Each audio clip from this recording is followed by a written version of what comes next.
Good morning, everyone. Good morning, sir. Good morning, sir.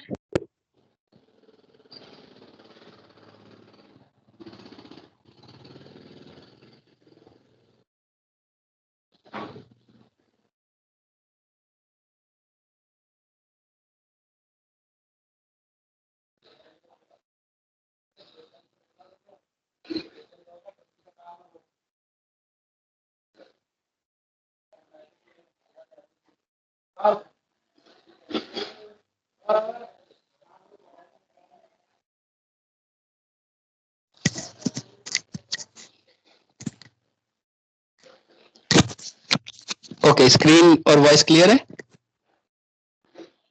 Yes, Yes, sir. sir. Yes, sir. Okay.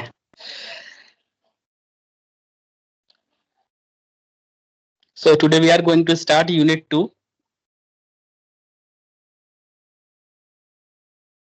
Boolean algebra. So Boolean algebra पर कुछ पहले हम introduction देखते हैं. Boolean होता क्या है, algebra क्या है, फिर Boolean algebra क्या है completely, Boolean expression क्या है, Boolean function, Boolean variable, Boolean constant. So, काफी सारे Booleans अवेलेबल हैं.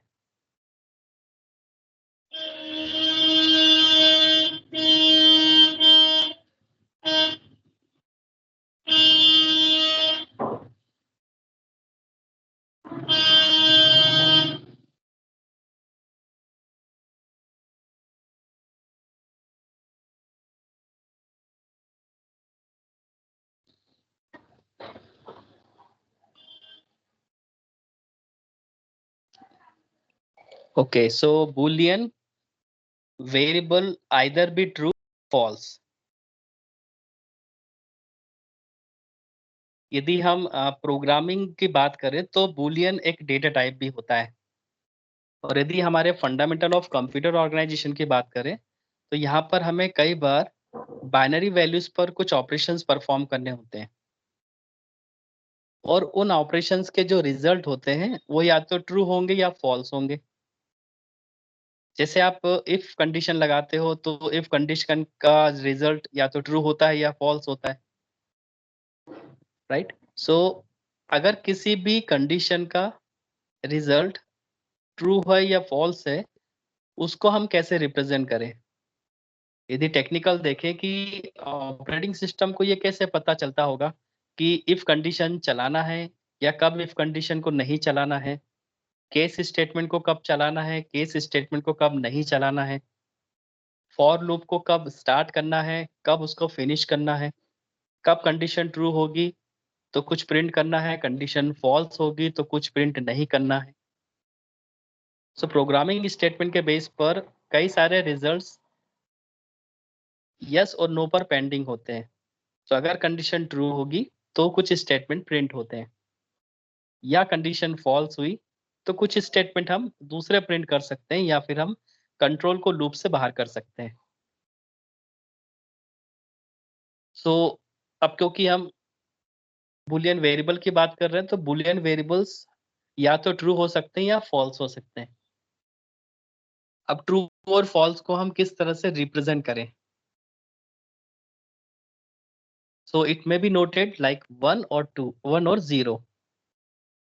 तो सबसे पहले ये कि बुलियन वेरिएबल्स की वैल्यू क्या होती है, तो ट्रू और फॉल्स. ट्रू को हम रिप्रेजेंट करते हैं 1 से और फॉल्स को रिप्रेजेंट करते हैं 0 से. सो अगर किसी भी कंडीशन की वैल्यू ट्रू रिटर्न होती है इसका मतलब वहां पर वैल्यू आई है 1. इसी तरह से अगर उसकी वैल्यू फॉल्स रिटर्न होती है सो उसकी वैल्यू होती है बाइनरी में 0. सो बुलियन हमेशा एक डेटा टाइप होता है जिसकी वैल्यू या तो 0 होगी या तो 1 होगी. Definition based on Boolean algebra. सबसे पहले हम बात करते हैं बूलियन एक्सप्रेशन की. Boolean expression is a sequence of zeros, ones and literals separated by boolean operators. This expression returns the boolean value true, false और null. अब यहाँ पर मैंने एक एक्सप्रेशन लिखी है a plus b greater than C, इस एक्सप्रेशन को हम बूलियन एक्सप्रेशन कहते हैं, क्योंकि यहाँ पर हमने कुछ बूलियन ऑपरेटर लगाए हैं और कुछ 0 1 का कॉम्बिनेशन लिया हुआ है, उनको ऑपरेटर से सेपरेट कर दिया है। फॉर एग्जाम्पल यहाँ पर एक बूलियन ऑपरेटर कौन सा है, ग्रेटर देन।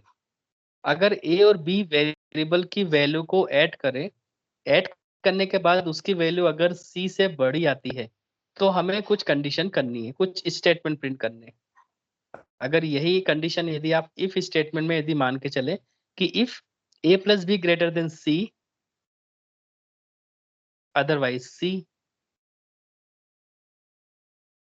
सो इस तरह के एक्सप्रेशन जहां पर कुछ वेरिएबल्स बूलियन ऑपरेटर के साथ एसोसिएट होते हैं और उनका रिजल्ट या तो ट्रू आता हो या फॉल्स आता हो या कुछ भी नहीं आता हो, नल भी आ सकता है। सो ट्रू, फॉल्स और नल के केस में इसके रिजल्ट्स होते हैं। सो बूलियन एक्सप्रेशन की डेफिनेशन क्या बनी, बूलियन एक्सप्रेशन ऐसे जीरोस और वन के सीक्वेंस होते हैं। अब इसमें लिटरल्स भी है, लिटरल्स में हम कुछ अल्फाबेट को ले सकते हैं। यहाँ पर हमने ए, बी और सी तीन वेरिएबल्स लिए, इनको हम लिटरल्स बोल सकते हैं।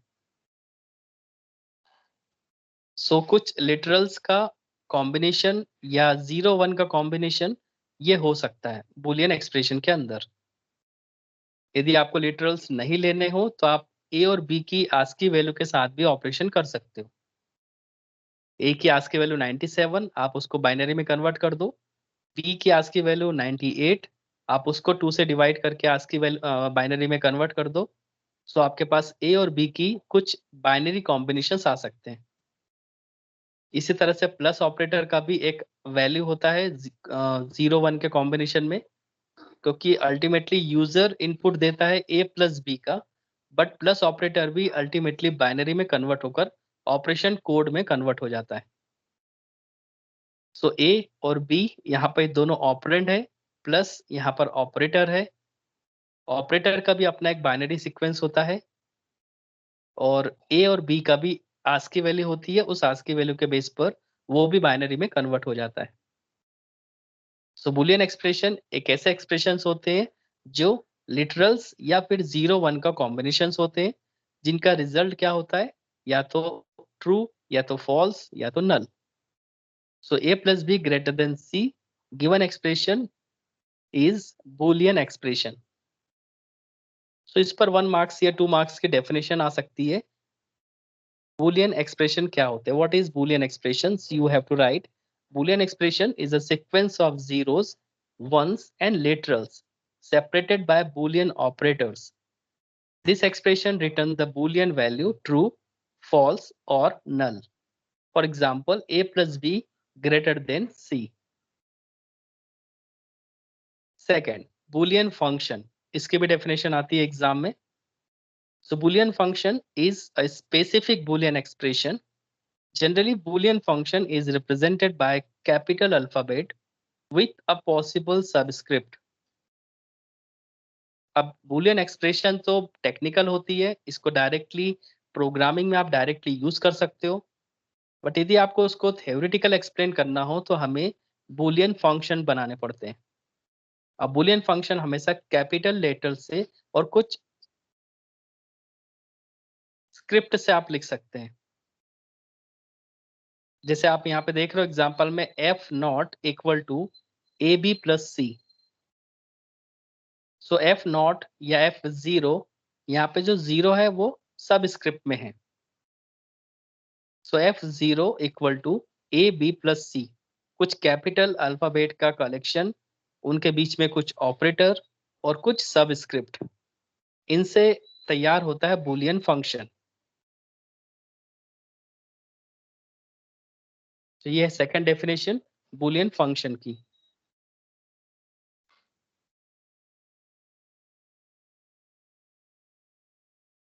नेक्स्ट है बूलियन वेरिएबल। अब जैसे बूलियन वर्ड जैसे ही आता है आपको माइंड में क्लिक करना चाहिए कि इसकी वैल्यू या तो 0 होगी या तो 1 होगी। किसी भी कंडीशंस का रिजल्ट अगर बूलियन टाइप का है, जैसे आप इंटीजर डेटा टाइप डिक्लेयर करते हो, इंटीजर एज, इसका मतलब है कि उस एज वाले वेरिएबल में जो वैल्यू आएगी वो इंटीजर टाइप की आएगी, एक न्यूमेरिकल वैल्यू आएगी। अगर आप फ्लोट करके डिक्लेयर करते हो फ्लोट सैलरी, सो सैलरी वाले वेरिएबल में जो वैल्यू आएगी वो डेसिमल वाली आएगी, राइट।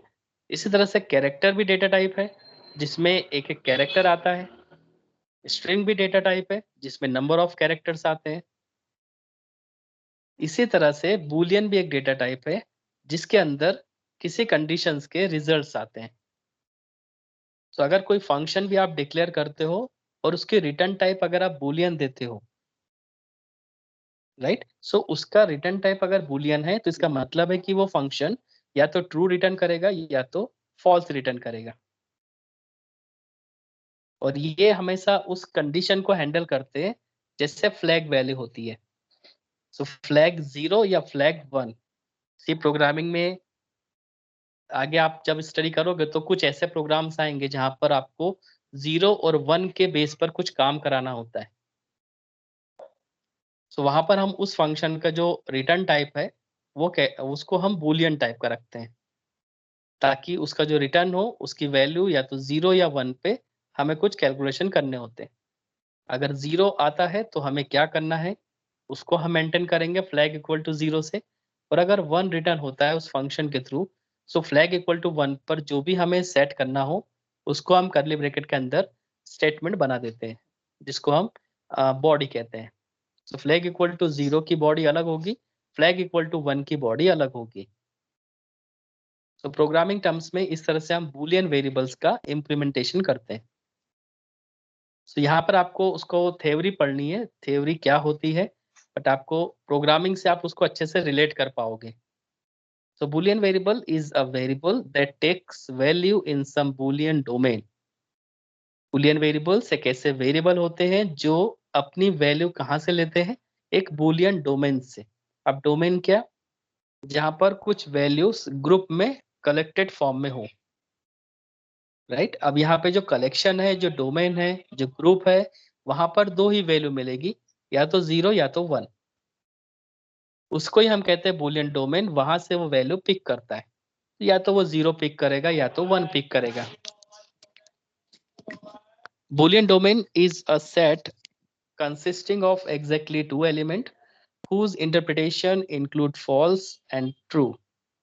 बूलियन डोमेन के अंदर जो सेट ऑफ वैल्यूज होती है उसमें एग्जैक्टली टू एलिमेंट्स ही मिलने वाले हैं, और उनका जो इंटरप्रिटेशन है, उनका जो मीनिंग है, वो या तो फॉल्स कंटेन करेंगे या तो ट्रू कंटेन करेंगे। सो अगर आपको आपकी कंडीशन यदि ट्रू करनी हो तो आप वहां से ट्रू को रिटर्न करो, अगर आप वहां से फॉल्स करते हो that means condition false return होगी। सो डोमेन में आपको दो ही वैल्यू मिलेगी, ट्रू या false. Boolean variables can be used to hold the integer values 0 और 1। आप क्योंकि 0 और 1 एक तरह के इंटीजर वैल्यू भी है, बाइनरी तो है, साथ ही साथ इंटीजर भी है। सो बूलियन वेरिएबल्स हमेशा इंटीजर वैल्यूज को स्टोर करने में यूज होती है, और वो होती है 0 और 1। The Boolean variables are generally represented as upper or lower case alphabet। और बूलियन वेरिएबल्स को यदि आप जनरली रिप्रेजेंट करते हो, सो अपर केस और लोअर केस दोनों अल्फाबेट में आप रिप्रेजेंट कर सकते हो। थर्ड होता है Boolean constant. Constant of type Boolean which must be initialised to be value true, false और नल। यहाँ पे बूलियन कांस्टेंट क्या होते हैं, पहले तो हमें कांस्टेंट क्लियर होना चाहिए। कांस्टेंट ऐसे वेरिएबल्स होते हैं जिनकी वैल्यू पहले से फिक्स होती है। इसको भी यदि हम प्रोग्रामिंग से रिलेट करें कि सपोज कोई वैल्यू है, कि कोई सपोज एक वेरिएबल है एज, उसको मुझे पहले से वैल्यू डिफाइन करनी है, सो मैं क्या लिखूंगा, constant, right. So constant as equal to 20। सो कांस्टेंट अगर किसी भी वेरिएबल के आगे लग जाते हैं तो उसकी वैल्यू हमेशा throughout the program change नहीं होती, उसकी वैल्यू कभी भी चेंज नहीं होगी। पूरे प्रोग्राम में जहां जहां उस वेरिएबल की वैल्यू प्रिंट होगी वो हमेशा 20 ही प्रिंट करेगा। तो कांस्टेंट कभी भी चेंज नहीं होते। अब यहाँ पे बूलियन कांस्टेंट है, इसका मतलब जो बूलियन वेरिएबल्स की वैल्यू है दैट इज 0, 1 और नल /n।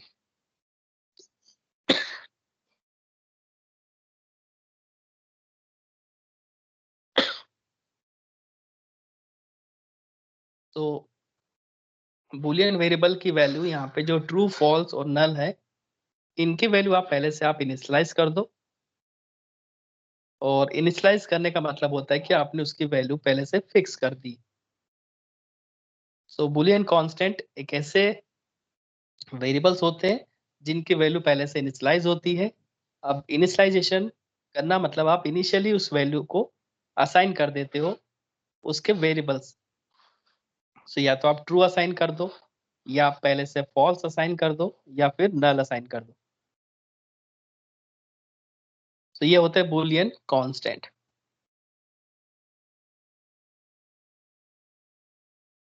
नेक्स्ट है Boolean algebra notation.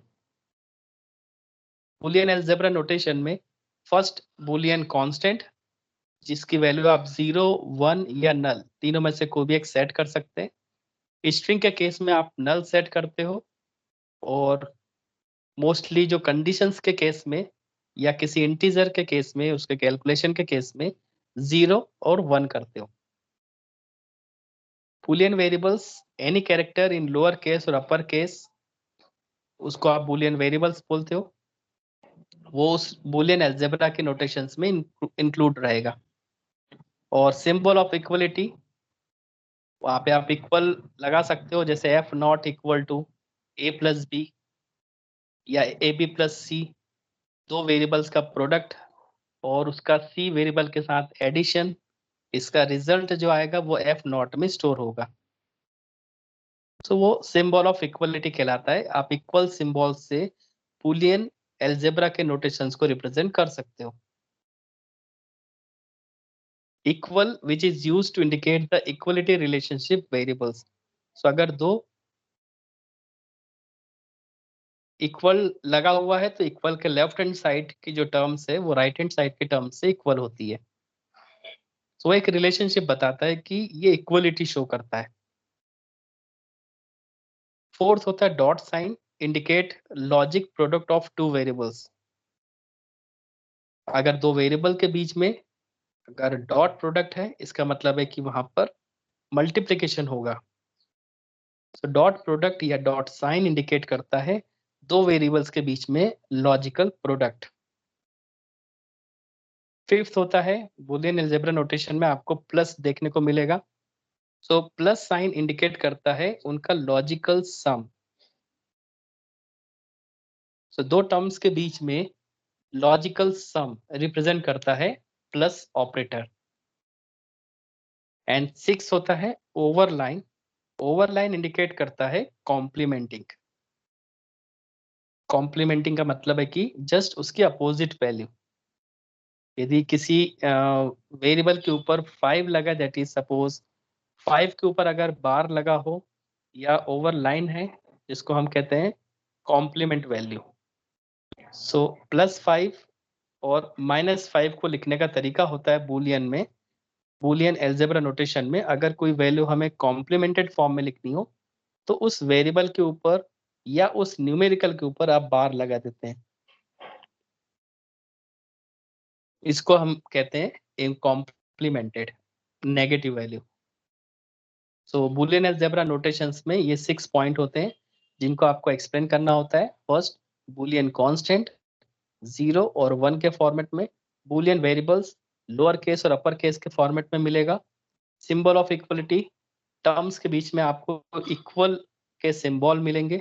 Dot sign, कोई भी दो टर्म्स के बीच में मल्टीप्लिकेशन शो करना है, ऐसा आपको बूलियन एक्सप्रेशन बनाना हो तो आपको दो टर्म के बीच में डॉट ऑपरेटर लगाना होगा। और अगर आप डॉट ऑपरेटर नहीं भी लगाते हो, सिंपल ए बी लिखते हैं, तो वो भी कंसीडर किया जाता है कि ए और बी के बीच में डॉट ऑपरेटर है, दैट इज डॉट साइन है। उन दोनों टर्म्स का दो वेरिएबल का प्रोडक्ट होने वाला है। और प्लस साइन बताता है कि किन्हीं भी दो टर्म्स का आपस में लॉजिकल सम होगा, और ओवरलाइन बताता है जिस भी वेरिएबल के ऊपर लाइन दिखेगी, ओवरलाइन मिलेगी, इसका मतलब है कि वो कॉम्प्लीमेंटेड वैल्यू है।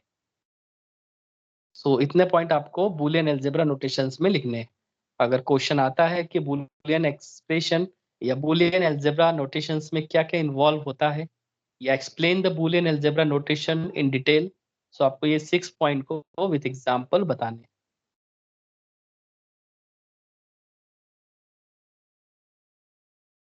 नेक्स्ट आता है, यहाँ से आप थोड़ा कैलकुलेशन फॉर्म रहेगा।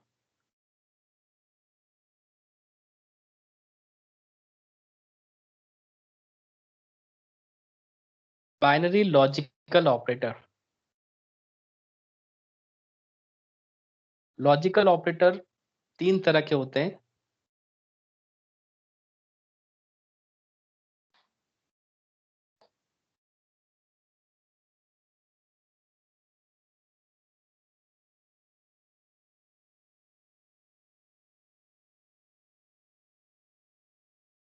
सो लॉजिकल ऑपरेशंस यहाँ पे 3 तरह के हैं। एक तो लॉजिकल एंड, लॉजिकल और लॉजिकल नॉट। एंड और नॉट, आप क्योंकि हम बाइनरी वैल्यू पर अप्लाई करने वाले हैं इन ऑपरेटर्स को, इन ऑपरेशंस को, तो इसलिए नाम आ गया बाइनरी। सो बाइनरी लॉजिकल ऑपरेशंस के 3 टाइप है, लॉजिकल एंड, लॉजिकल और एंड नॉट। लॉजिकल एंड, सबसे पहले हम देखते हैं दो वेरिएबल्स में किस तरह से लॉजिकल एंड ऑपरेटर परफॉर्म करते हैं। सो लॉजिकल एंड का जो सबसे पहले जो ऑपरेटर है वो है डॉट, राइट। अब ए और बी के बीच में अगर कोई बाइनरी वैल्यू है, अगर दो वेरिएबल्स हैं, तो पॉसिबल कॉम्बिनेशन कितने होने चाहिए। सो अगर दो वेरिएबल्स हैं तो 2 की पावर 2। इसको यहाँ पे आपको थोड़ा बेसिक पहले समझना होगा। वेरिएबल्स के बेस पर डिसाइड होता है बाइनरी का कॉम्बिनेशंस। सो अगर सपोज एक वेरिएबल ए है और उनके बीच में डॉट ऑपरेटर है और दूसरा वेरिएबल बी है, तो सबसे पहले आपको बाइनरी का जो लॉजिकल एंड ऑपरेटर है, यदि आपको एंड ऑपरेटर परफॉर्म करना है तो आपको कैलकुलेट करना होगा टोटल वेरिएबल कितने। तो वेरिएबल है 1 and 2, total number of variable है 2। अब टोटल नंबर ऑफ वेरिएबल अगर 2 है तो 2 की पावर 2 करते हैं तो टोटल हमारे पास आंसर होता है 4। ये 4 बताता है कि टोटल जो नंबर ऑफ रोज है 0 1 का कॉम्बिनेशन जब तैयार होगा तो टोटल नंबर ऑफ रोज कितनी आने वाली है, ये हमें इस बात का एक्सप्लेनेशन देता है। अब हम 4 रो को किस तरह से लिखते हैं, तो सबसे पहले हम लिखते हैं ए के लिए और फिर बी के लिए, और इसका जो प्रोडक्ट होगा लॉजिकल एंड होगा, वो उसका रिजल्ट हम यहाँ पे नोट करेंगे। तो इस तरह से हमारे पास एक टेबल बनती है। स्टार्टिंग में दोनों 0 हो सकते हैं, फिर 0 1 1 0 और 1 1। ये होते हैं इसकी 4 rows, row number 1, row number 2, row number 3 and row number 4। So अगर 2 वेरिएबल्स है उनके बीच में आपको लॉजिकल एंड निकालना हो, सो लॉजिकल एंड निकालने के लिए सबसे पहले आपको बाइनरी के कॉम्बिनेशंस बनाने होते हैं। और बाइनरी के कॉम्बिनेशंस किस तरह से होंगे, सो 2 की पावर 2 इक्वल टू 4। सो आप चाहो तो फर्स्ट कॉलम में आप इस तरह से लिख सकते हैं, ये 0 है, 1 है, 2 है, 3 है। और 2 का जो बाइनरी है वो है 00, 1 का बाइनरी है 01, 2 का बाइनरी है 10 और 3 का बाइनरी है 11। तो इस तरह से आप इसको मेंशन कर सकते हो। ये सीक्वेंस आपको याद अगर नहीं रखना है, सो ये मान के चलो कि 4 है, सो जो 4 है वो 0 से 3 के बीच में रहेगा। टोटल जो टर्म्स है वो 4 है, 0 से इन्वॉल्व करना है तो 0 1 2 3 टोटल नंबर ऑफ डिजिट उसके अंदर 4 आ जाते हैं, और 0 से 3 का बाइनरी सीक्वेंस लिखते चले जाओ। तो ये भी तरीका है आपको सीक्वेंस मेंटेन करने का कि ए के नीचे पहले 0, बी के नीचे 0, ये बताता है डेसिमल का 0, फिर 0 और 1 बताता है डेसिमल का 1, 1 0 बताता है डेसिमल का 2, और 1 1 रिप्रेजेंट करता है डेसिमल में 3। इसी तरह से अगर वेरिएबल सपोज 3 हुए, फॉर एग्जाम्पल हमारे पास अगर 3 वेरिएबल्स के बीच में हमें क्या करना है, डॉट ऑपरेटर करना है, लॉजिकल एंड निकालना है। सो क्योंकि 3 वेरिएबल्स है तो 2 की पावर 3 दैट इज 8, और 8 को हम डेसिमल में अगर लिखना चाहें तो 0 1 2 3 4 5 6 7 8 इस तरह हम लिख सकते हैं। और इसको हम सीक्वेंस में लिखने के बाद, मतलब यदि हम इसको सीक्वेंस में लिखें तो 0 1 2 3 4 5 6 7 फाइन 7 तक, ये हो गया टोटल 8। अब 0 को रिप्रेजेंट करना है क्योंकि हमारे पास 3 वेरिएबल है तो 000 में जाएगा।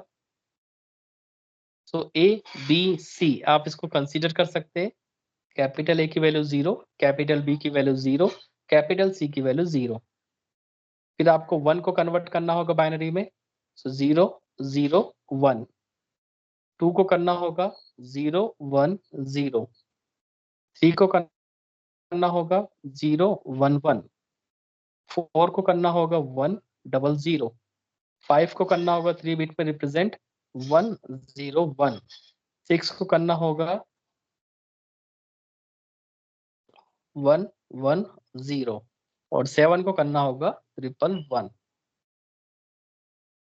तो ये बन जाएगा आपका सीक्वेंस। अब इसके बीच में आपको ए बी और सी तीनों के बीच में लॉजिकल एंड ऑपरेटर परफॉर्म करना है, और आपको रिजल्ट स्टोर करना है जो भी इसका आंसर आता है। तो पहले हमें ये रिप्रेजेंट करते आना चाहिए कि अगर दो वेरिएबल्स आपस में लॉजिकल एंड करना है, 2 वेरिएबल गिवन है तो उसका बाइनरी सीक्वेंस कैसे निकाला जाए। 3 वेरिएबल्स गिवन है तो उसका बाइनरी सीक्वेंस कैसे निकाला जाए। 4 वेरिएबल्स गिवन है तो उसका बाइनरी सीक्वेंस कैसे निकाला जाए। तो ये उसका तरीका है। सबसे पहले हमें बाइनरी सीक्वेंस बनाना आना चाहिए, क्योंकि क्वेश्चन में डायरेक्टली ये मेंशन होगा, explain the logical and operator in detail. तो अगर ये 4 मार्क्स का क्वेश्चन है तो आपको पहले इसकी थ्योरी लिखनी होगी, फिर इसका एक टेबल तैयार करना होगा, और उनके बीच में आपको लॉजिकल एंड ऑपरेटर परफॉर्म करके उसका रिजल्ट बनाना होगा, तब आपको इसमें 4 मार्क्स मिलते हैं। तो ये तरीका है उसका बाइनरी सीक्वेंस तैयार करने का। अब मैं इसके आपको एक शॉर्ट ट्रिक्स बता देता हूँ, यदि आपको इसका डेसिमल का बाइनरी नहीं करना है तो। शॉर्ट ट्रिक्स ये बोलती है कि अगर 2 वेरिएबल्स हैं तो ए और बी के लिए हमें तैयार करना है। ए और बी का टेबल जो तैयार होगा उस टेबल में 4 वैल्यू आएगी। पहले 2 बार 0 लिखो, 2 बार 1 लिखो, और दूसरे वाले कॉलम में अल्टरनेट कर दो 0 1 0 1। सो ये तैयार हो गया आपका 2 वेरिएबल के लिए टेबल, बाइनरी सीक्वेंस वाला। तो पहले याद रखना अगर 2 वेरिएबल्स है तो 2 बार 0 2 बार 1, देन 0 1 0 1। अगर सपोज 3 वेरिएबल्स है, इनका यदि आपको बाइनरी सीक्वेंस तैयार करना है, सो ए के लिए, बी के लिए और सी के लिए 3 वेरिएबल्स है तो 2 की पावर 3 8, टोटल टर्म्स 8 आने वाली है, टोटल रोज 8 आने वाली है। सो 8 को आपको क्या करना होगा, 2 पार्ट में डिवाइड करना होगा। 4 टाइम 0, 4 टाइम 1, ये हो गया आपके 8 कॉम्बिनेशंस। अब 4 टाइम यहाँ पे लिया है ए में तो बी में उसका आधा होगा, 2 टाइम 0, 2 टाइम 1, 2 टाइम 0, 2 टाइम 1, और सी में उसका भी आधा होगा, 1 टाइम 0, 1 टाइम 1, 0 1 0 1 0 1। ये हमारा टेबल तैयार हो गया। अगर सपोज 4 वेरिएबल्स है, उसके बीच में यदि हमें करना हो तो ABCD मतलब 4 वेरिएबल्स। 4 वेरिएबल का अगर बाइनरी सीक्वेंस देखना हो तो 2 की पावर 4, 2 की पावर 4 मतलब 16, 2 की पावर 4 मतलब 16। सब आपको पहले बनाना होगा 8 का सीक्वेंस, फिर 4 4 का सीक्वेंस, फिर 2 2 का सीक्वेंस, फिर 1 1 का सीक्वेंस। तो उसका रिजल्ट कैसे होगा? ए बी सी डी के केस में 16 टर्म्स आनी चाहिए, तो 16 को 2 पार्ट में डिवाइड कर दो। 8, सो 8 टाइम्स 0 और 8 टाइम 1। इसी तरह से 4 टाइम 0, 4 टाइम 1, 2 टाइम 0, 2 टाइम 1। इसको आपको ऐसे बनाते चलना है। और 1 टाइम 0, 1 टाइम 1, 1 टाइम 0, 1 टाइम 1, इसको आपको बनाते चलना है। सो टोटल आपके पास बाइनरी का सीक्वेंस एक कलेक्ट हो जाता है। सो मैक्सिमम जो आपके पास क्वेश्चन आ सकता है वो 4 वेरिएबल्स का आ सकता है, जिसके ऊपर आपको लॉजिकल एंड ऑपरेटर परफॉर्म करना पड़ सकता है। तो अगर 2 वेरिएबल्स पर आता है तो टेबल तैयार होगा। 3 वेरिएबल्स का होगा तो थोड़ा बड़ा टेबल तैयार होगा। 4 वेरिएबल्स का होगा तो और थोड़ा बड़ा टेबल तैयार होगा। फिर उसके रिजल्ट्स को आपको यहाँ पे ऐड करना है। तो मैं आपको 2 वेरिएबल्स पर पहले ऑपरेटर परफॉर्म करके बता देता हूँ। हम लोग परफॉर्म कर रहे हैं लॉजिकल एंड ऑपरेटर। अब क्योंकि लॉजिकल ऑपरेटर है इसलिए इसका जो रिजल्ट होगा ये आपको ध्यान रखना है कि लॉजिकल ऑपरेटर के जो रिजल्ट्स होते हैं या तो 0 होते हैं या तो 1 होते हैं। इसमें कोई भी एक्स्ट्रा बिट का कॉन्सेप्ट नहीं होता, इसमें एक्स्ट्रा बिट नहीं होती। तो पहले मैं आपको लॉजिकल ऑपरेटर परफॉर्म करना बताता हूँ, फिर मैं बाइनरी ऑपरेटर परफॉर्म करना बताता हूँ। दोनों थोड़ा सा डिफरेंस है। बाइनरी ऑपरेशंस अगर हम परफॉर्म करते हैं, जैसे सपोज बाइनरी का एडिशन करना हो, सो वहां पे लॉजिक अलग हो जाते हैं। बट बाइनरी वैल्यू पर अगर लॉजिकल ऑपरेटर परफॉर्म करने हैं तो उसका रिजल्ट अलग आता है। तो सबसे पहले मैं आपको बाइनरी एंड ऑपरेटर बता देता हूँ।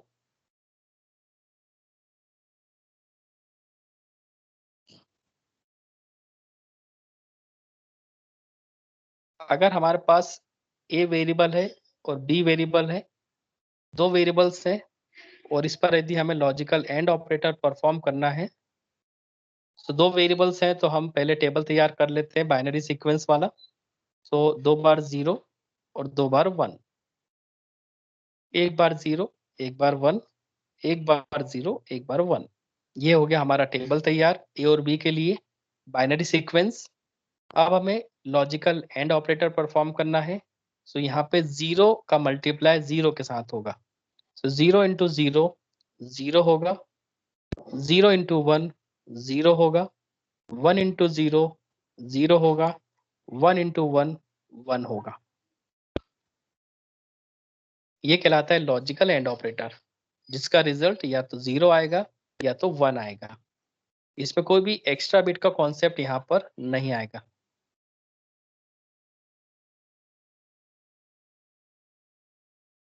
ये होता है लॉजिकल एंड ऑपरेटर। अब मैं बाइनरी का तुम्हें बता देता हूँ कि बाइनरी का इससे कहाँ डिफरेंस आता है। तो अगर यहाँ पर बाइनरी का होता, दो वैल्यूज के बीच में अगर हमें बाइनरी सम करना है तो आपको कहाँ ध्यान रखना है वो मैं बताता हूँ। एक बन जाएगा सम कॉलम और एक बन जाएगा कैरी। तो या तो सम आएगा और कैरी रिमेनिंग आ सकता है। सो कैरी या तो 0 आ सकती है या तो कैरी 1 आ सकती है। सो एक्स्ट्रा बिट या तो 0 बचेगी या तो 1 बचेगा। तो ये बाइनरी सम में पॉसिबिलिटी हो सकती है। फॉर एग्जाम्पल, अगर हमें यहाँ पे सम परफॉर्म करना है 0 प्लस 0 का, तो सम होता है 0 और इसमें कोई भी कैरी नहीं बची। Carry means extra bit. 0 plus 1 का सम करते हैं तो आंसर आता है 1। यहाँ पर भी कोई एक्स्ट्रा बिट नहीं आई। प्लस 0 का सम होता है 1 और अभी भी कोई भी कैरी नहीं आई, कोई एक्स्ट्रा बिट नहीं आई। 1 प्लस 1 का सम होता है 0 और एक्स्ट्रा बिट आती है 1। तो एक्स्ट्रा बिट को यदि हम अलग से सेट करें और इस सम को सेट करें तो यह आंसर देता है डेसिमल का 2। और 1 प्लस 1 अगर बाइनरी में ऐड होता है तो आंसर आना चाहिए 2। अब 2 को रिप्रेजेंट करें बाइनरी में तो 2 बिट लगती है, तो 2 बिट में जो सम है वो 0 होता है, उसको हम अलग कॉलम में सेव करते हैं और जो एक्स्ट्रा बिट है उसको हम अलग कॉलम में सेट करते हैं। तो ये डिफरेंस है यहाँ पे लॉजिकल सम करना और बाइनरी सम करना, राइट। सो अभी हम देख रहे हैं यहाँ पे लॉजिकल ऑपरेटर। सो लॉजिकल ऑपरेटर का पहला ऑपरेटर है हमारे पास लॉजिकल एंड, उसका टेबल मैंने आपको दिखाया।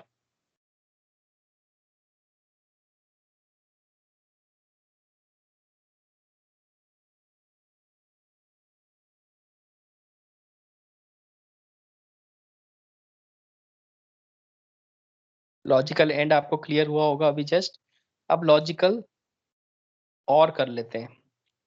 लॉजिकल और को लिखा जाता है ओ आर से, या मैथमेटिक्स में इसका एक सिंबल होता है इस तरह से।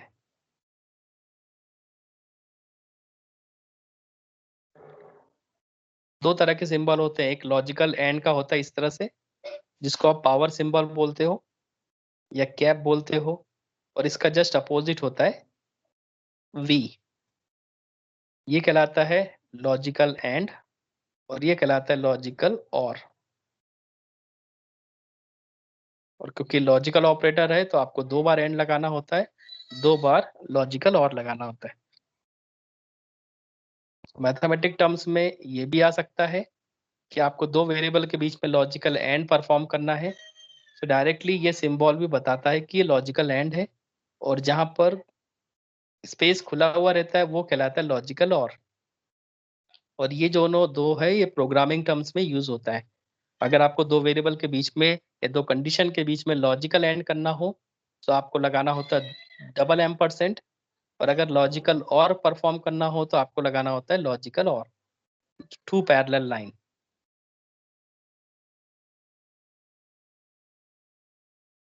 राइट। अब हम इसको कर देते हैं सॉल्व। लॉजिकल और का जो रिजल्ट होता है अगर ए और बी में 0 0 है तो दोनों का सम देखना है, बट लॉजिकल सम 0 ही आएगा। अगर 0 1 है तो लॉजिकल सम 1 आएगा, 1 प्लस 0 है तो सम 1 आएगा, और 1 प्लस 1 है तो लॉजिकल और 1 आएगा। इसमें कोई भी एक्स्ट्रा बिट का कॉन्सेप्ट नहीं होगा। सो ये है लॉजिकल और का ट्रुथ टेबल और उसका फंक्शन।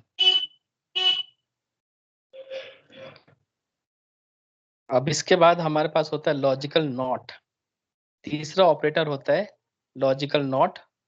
लॉजिकल नॉट के लिए हमारे पास 4 वैल्यू की रिक्वायरमेंट नहीं होती।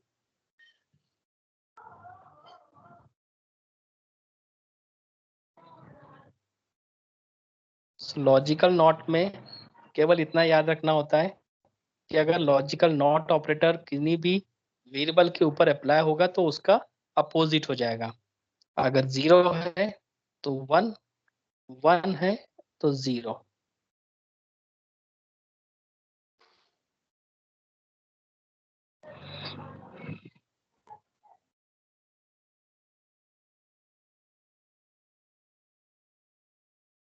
सो लॉजिकल ऑपरेट ऑपरेटर हमारे पास 3 है, लॉजिकल एंड, लॉजिकल और, लॉजिकल नॉट। इन्हीं को बोला जाता है बाइनरी लॉजिकल ऑपरेशंस, क्योंकि 2 वेरिएबल के बीच में ये ऑपरेटर लगते हैं तो हमें कुछ रिजल्ट्स देते हैं। लॉजिकल एंड का रिजल्ट होता है 2 वेरिएबल के बीच में प्रोडक्ट करना, और ए और बी का हमने 2 कॉम्बिनेशंस लिए 0 0 0 1 1 0 1 1।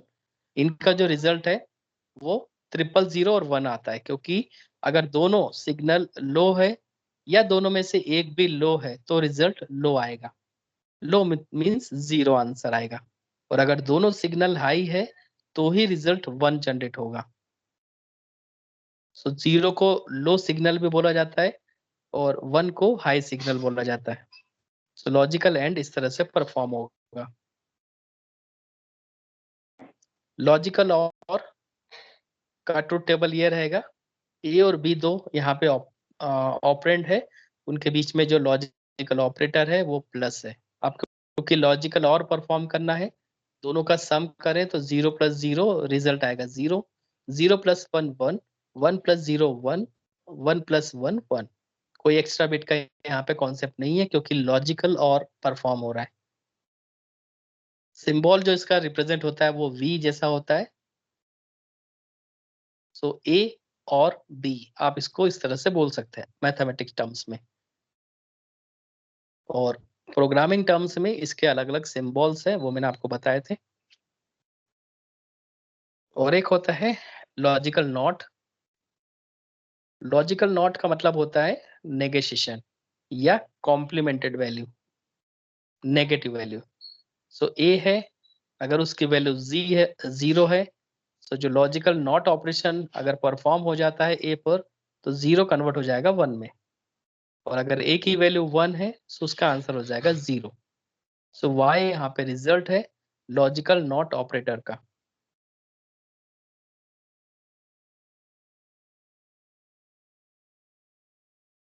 तो इस तरह से हमारे पास तीनों ऑपरेटर हमने परफॉर्म किए, लॉजिकल एंड, लॉजिकल और लॉजिकल नॉट।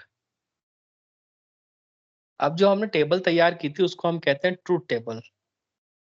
ट्रूथ टेबल हमें कुछ इंफॉर्मेशन देता है कि कितनी पॉसिबल कंडीशंस अवेलेबल हो सकती हैं। जैसे अगर 2 वेरिएबल्स हैं तो टोटल कितनी पॉसिबल बाइनरी सीक्वेंसेस हो सकते हैं। अगर 3 वेरिएबल्स हैं तो टोटल बाइनरी सीक्वेंस की कंडीशंस क्या हो सकती है। 4 वेरिएबल्स है तो टोटल पॉसिबिलिटीज कितनी है।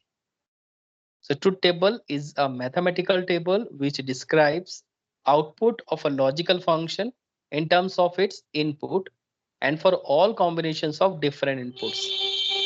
So अगर हम किसी भी ट्रूथ टेबल को यदि कंसीडर करें, सपोज लॉजिकल और इसका यदि हम ट्रूथ टेबल कंसीडर करें तो हमारे पास क्या क्या है ट्रूथ टेबल में, कैपिटल ए है और कैपिटल बी है और कैपिटल वाई है। ए और बी में कुछ वैल्यूज आने वाली है बाइनरी में और वाई में उसका रिजल्ट आने वाला है। सो ट्रूथ टेबल ये बताता है कि कितनी पॉसिबिलिटीज है, 0 1 का कॉम्बिनेशंस की कितनी पॉसिबिलिटीज है, उनके बीच में कौन सा ऑपरेटर परफॉर्म होगा और उनका रिजल्ट क्या जनरेट होगा। ये सब मैथमेटिकल टर्म्स है, उसको हमें रिप्रेजेंट करना होता है। सो हम लॉजिकल हम ट्रूथ टेबल यूज करते हैं। तो यहाँ पे डेफिनेशन लिखी हुई है, ट्रूथ टेबल की डेफिनेशन एग्जाम में भी आती है।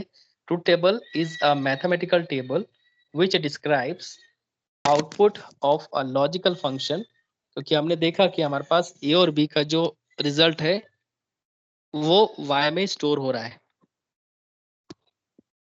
सो ट्रूथ टेबल एक मैथमेटिकल टेबल है जो डिस्क्राइब करता है कि कितने इनपुट है और क्या आउटपुट होगा, क्योंकि दोनों इनपुट पर हमें ऑपरेशन परफॉर्म करना होता है और उसका जो रिजल्ट है उसे हमें वाई में स्टोर करना होता है।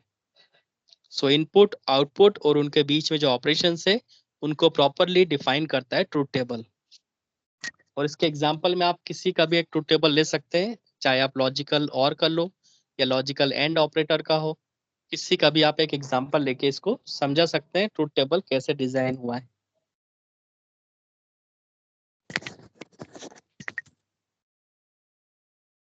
नेक्स्ट है बेसिक लॉजिक गेट्स। अब इन्हीं बाइनरी ऑपरेशंस पर हम कुछ कंडीशंस अप्लाई करते हैं और इन कंडीशंस का जो एक्चुअल इम्प्लीमेंटेशन है, मतलब सर्किट किस तरह से ड्रॉ होता है। सपोज आपने ट्रूथ टेबल देखा कि लॉजिकल एंड का ट्रूथ टेबल आपने देखा, इसको यदि हमें प्रॉपर तरीके से डिजाइन करना है तो हमें कुछ इलेक्ट्रॉनिक्स में डिवाइस लगती है, उनको हम कहते हैं लॉजिक गेट्स। और लॉजिक गेट्स में हम प्रॉपरली इनपुट देते चले जाते हैं। जैसे ए और बी दो टर्मिनल होते हैं तो दो टर्मिनल पर यदि आप दोनों टर्मिनल पर लो वोल्टेज अप्लाई करते हैं मैं आपको ट्रूथ टेबल से आपको समझाता हूँ, आपको समझ आएगा। सपोज लॉजिकल एंड की अगर बात करें तो लॉजिकल एंड का ट्रूथ टेबल क्या बताता है कि यहाँ पे दो टर्मिनल है ए और बी, इसका रिजल्ट हमें वाई पर स्टोर करना है। सो अगर दोनों टर्मिनल पर यदि हम 0 0 वोल्टेज अप्लाई करें तो हमारे पास रिजल्ट आता है 0। अगर हम एक टर्मिनल ए पर 0 वोल्टेज अप्लाई करें और बी टर्मिनल पर 1, जहाँ पर 0 है वहां पर तो हम 0 वोल्टेज अप्लाई करते हैं, बट जहाँ पर 1 है, सो 1 मतलब मैक्सिमम वोल्टेज होता है। और किसी भी ट्रांजिस्टर का जो मैक्सिमम वोल्टेज कैपेसिटी है वो है 5 वोल्ट। तो आप उसको 5 वोल्ट अप्लाई करते हैं तब हम मानते हैं कि वहां पर 1 अप्लाई हुआ है। सो ए की वैल्यू 0, बी की वैल्यू 1, इसका मतलब ये हुआ कि जब हम लॉजिक गेट्स डिजाइन करेंगे तब एक टर्मिनल पर हमें 0 वोल्ट अप्लाई करना है और दूसरे टर्मिनल जो बी है उस पर हमें 5 वोल्ट अप्लाई करना है। और इस दोनों टर्मिनल के बीच में एक ऑपरेटर होगा, एक डिवाइस लगी होगी, इलेक्ट्रॉनिक डिवाइस, जिसको हम कहते हैं लॉजिकल एंड। और वही होता है लॉजिक गेट, जो कि एंड ऑपरेशन परफॉर्म करके देगा। और 0 1 का जब मल्टीप्लाई होगा तो दोनों वोल्टेज आपस में मल्टीप्लाई होकर रिजल्ट जनरेट करेंगे 0। क्योंकि एंड ऑपरेटर हमें बताता है कि अगर दोनों में से एक भी वोल्टेज अगर लो है तो रिजल्ट लो ही रहेगा। सो 0 1 का रिजल्ट आता है 0। इसी तरह से अगर ए और बी की वैल्यू 1 और 0 सप्लाई करते हैं दोनों टर्मिनल पे, एक में हमने 5 वोल्ट अप्लाई किया, दूसरे पर हमने 0 वोल्ट अप्लाई किया, तो भी हमारे पास रिजल्ट आएगा। जो y है वो उस टर्मिनल का आउटपुट पॉइंट होगा और आउटपुट टर्मिनल पर हमें रिसीव होगा 0 वोल्टेज। क्योंकि रूल वही है, अगर दोनों में से एक वोल्टेज लो है तो आंसर लो ही रहेगा। और 1.1 का आंसर आएगा 1। इसका मतलब अगर दोनों टर्मिनल पर यदि आप 5 वोल्टेज अप्लाई करते हैं, इसका मीनिंग है कि दोनों की वैल्यू 1 1 है, तो उसका रिजल्ट आता है 1। तो इस तरह से इस ट्रूथ टेबल को हम जो एक्सप्लेन करते हैं वो logic gates. So next lecture में मैं आपको समझाऊंगा कि किस तरह से लॉजिक गेट्स इंप्लीमेंट होते हैं, उनका ट्रूथ टेबल के बेस पर किस तरह से एक्सप्लेनेशन होगा। सो आई होप आपको आज का लेक्चर क्लियर हुआ होगा। इसका आप अच्छे से एक बार ब्रीफ करें। यहाँ तक कोई डाउट हो तो आप पूछिए, किसी को कोई डाउट हो तो।